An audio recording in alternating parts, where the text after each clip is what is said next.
Le mensonge du moine soldat le cornege. Bonjour à tous. Alors aujourd'hui, mercredi 15 octobre 2025, on pourrait dire encore un coup de gueule, quoi, que je ne sais plus si ça vaut vraiment la peine encore de se fâcher, de s'irriter, mais non, j'ai qu'une parole un peu désabusée.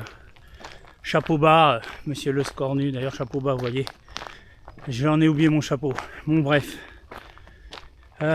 Aujourd'hui, je voulais vous narrer l'histoire d'un moine soldat, monsieur Le Cornu, Premier ministre de la France.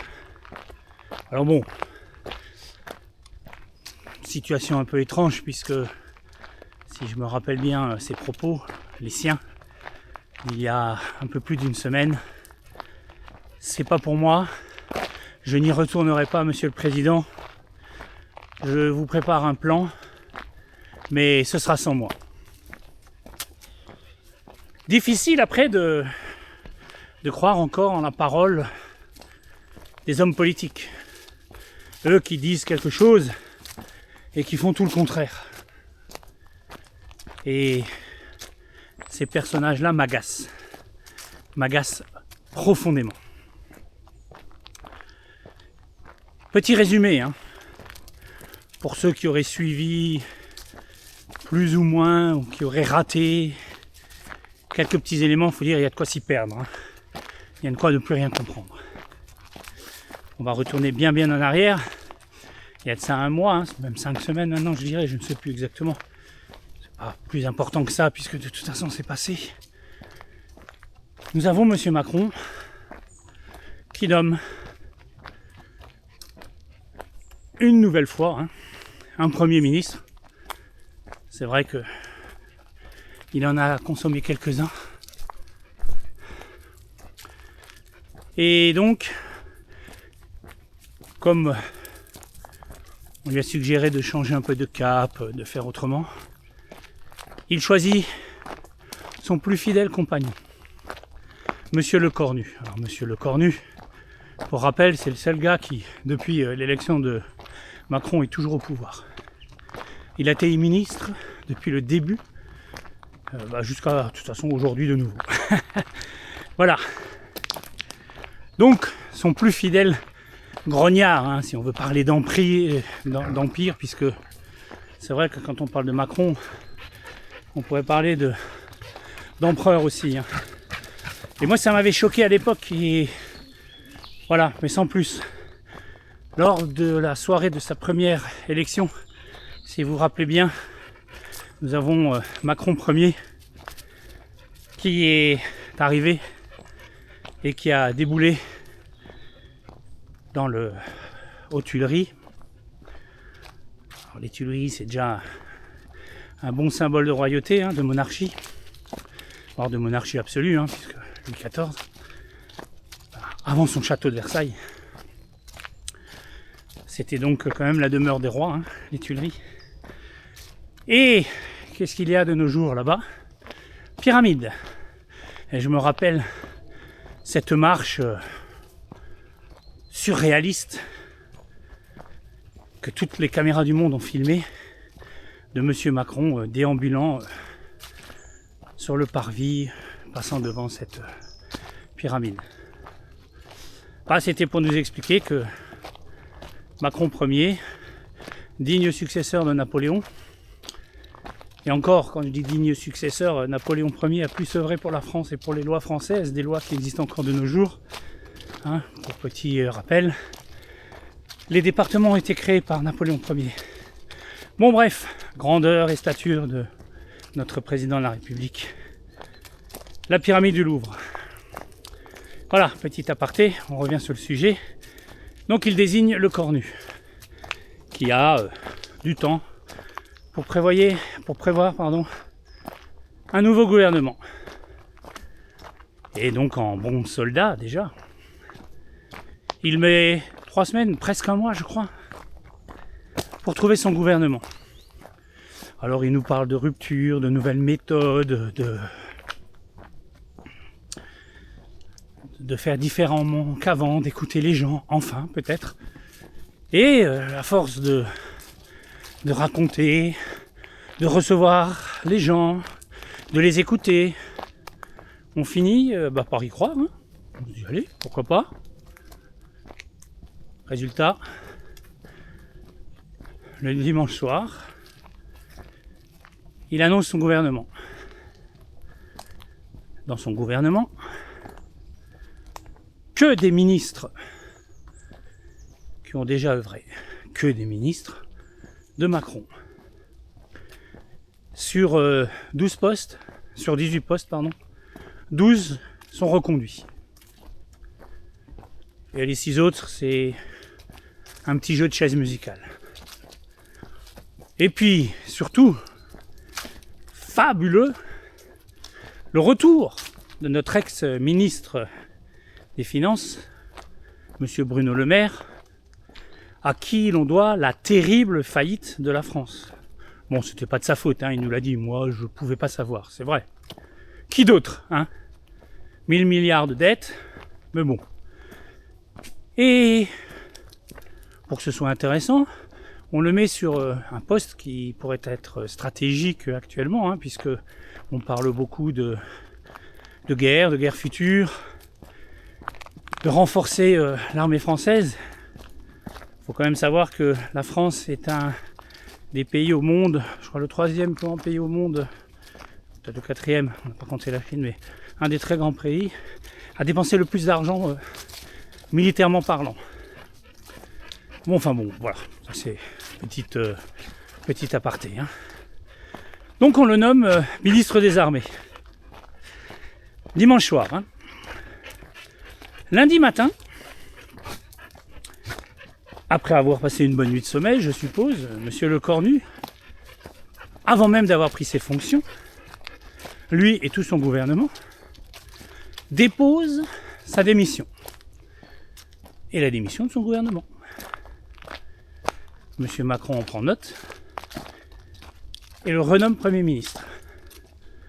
Ce à quoi Lecornu répond que non, il n'y retournerait pas, qu'il ne voulait pas de ce poste. Alors que faire ? Macron lui propose de trouver une solution. Donc il a une mission, nouvelle mission, 2 jours, du lundi au mercredi. Trouver donc la suite. Il s'y engage. Il s'y engage fermement, tout en précisant qu'il ne serait plus à la tête du nouveau gouvernement. Il reçoit donc lundi et mardi les différentes groupes politiques, pas tous, hein. Bon, certains ont refusé d'y aller, voilà, pour des raisons qui leur sont propres, et certainement recevables si on les entend en tant que tels, si l'on réfléchit en tant que démocrate, et non pas en tant que partisan, puisque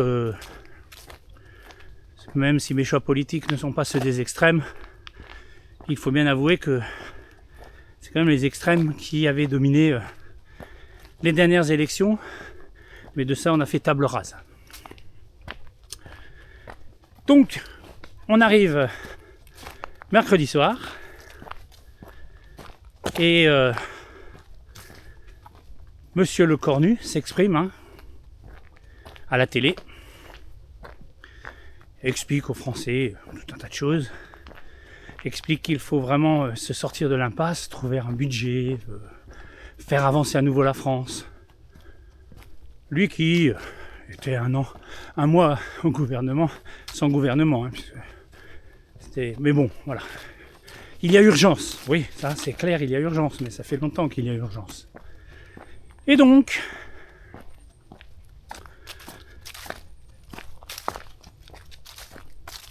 on se dit, voilà, on va voir pour un nouveau gouvernement, un nouveau ministre. Alors on entend ça et là qu'on va peut-être enfin laisser la gauche au pouvoir, enfin c'est ce que croit la gauche. À droite on n'en veut pas, à l'extrême droite On hurle à la démission, à la dissolution de l'Assemblée nationale qui ne fonctionnera jamais. Bon, tout ça, c'est des arguments qu'on peut entendre. Hein. Nous, de l'extérieur, on se dit, oui, comment ils vont faire? Ça fait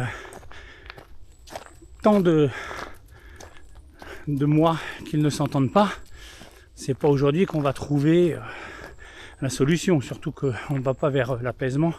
Mais tout ce qui se passe, c'est plutôt le début d'une nouvelle crise. Donc 2 jours de plus se passent. Et vendredi soir, Monsieur le Président de la République, qui a eu 2 journées entières pour réfléchir sur ce que lui avait expliqué le Cornu, changer radicalement de cap, ne pas utiliser les mêmes personnes qu'auparavant, voilà, choisit comme Premier ministre le Cornu. Alors là, vous m'arrêterez, mais qu'est-ce qu'il ne comprend pas dans les propos tout simples qui lui ont été livrés? Et là, au nom d'une sainte mission, Monsieur le Cornu, qui toute la semaine a dit qu'il n'y retournerait pas, que ce n'était pas pour lui, qu'il n'était pas la bonne personne, accepte à nouveau le poste, je vous rappelle, dont il a démissionné. Une fois aux yeux de tout le monde, 2 fois en réalité, hein, puisque lors de sa première démission, Monsieur Macron l'a immédiatement renommé et il a refusé. Ça fait bien 2, hein. Enfin bon, bref. On passe, on n'est pas à quelques détails près. Et vendredi soir, on nous parle d'un gouvernement avant la fin du week-end. Alors, là encore, on se dit, Monsieur le Cornu nous a expliqué qu'il fallait voir des nouvelles figures, des gens, ah oui, on nous promet des gens qui n'ont pas de velléité de pouvoir pour les présidentielles de 2027. Il nous parle de changement. Bref, le discours tenu durant toute la semaine. Dimanche soir, parce qu'il fallait bien un gouvernement avant dimanche soir, Monsieur le Cornu propose son nouveau gouvernement. Et là, surprise. Waouh! Quel changement! Alors, que des gens liés à la Macronie. Bon, il a réussi à recruter quelques LR qui normalement n'auraient pas dû y aller, puisque c'était la consigne du parti des Républicains, ne pas aller au gouvernement. Et puis il a repris des gens qui étaient déjà en place, quelques-uns, et des gens de la société civile qui fonctionnent dans le système Macron, toujours dans cette même sphère. Donc, résultat, 1 mois, plus d'1 mois, 1 mois et demi, pour en revenir à pratiquement exactement ce qu'on avait avec le ministre précédent, le ministre en fonction précédent, qui était Monsieur Bayrou. Permettez-moi de vous dire que à ce stade-là, je n'ai plus les mots. Je n'ai plus de réponse. Je ne sais même pas si je me pose des questions. Tant tout ceci est une farce absolue. Le seul souci, c'est que c'est notre avenir, celui de nos enfants, celui de notre pays, l'image de ce pays, notre image, nous les Français, qui n'était déjà pas excellente avant. Nous sommes des gens habitués à râler, à tout refuser. Il faut voir aussi ce qu'on nous propose. Enfin bref, voilà. Donc ce matin, je suis un peu désabusé devant cette magnifique histoire du moine soldat, le Cornu. Heureusement, comme vous pouvez voir derrière moi, la brume s'est levée, il fait beau. Je suis dans ma belle forêt du Valdec. promène mes chiennes. Et je vais m'arrêter là pour aujourd'hui. Je vous souhaite à toutes et à tous une très belle journée. Que la force soit avec vous, parce que là, on va vraiment finir dans Star Wars. Hein, parce que de la force, il va nous en falloir sacrément pour continuer à supporter tous ces guignols. Et je vous dis à bientôt. Gardez le moral surtout.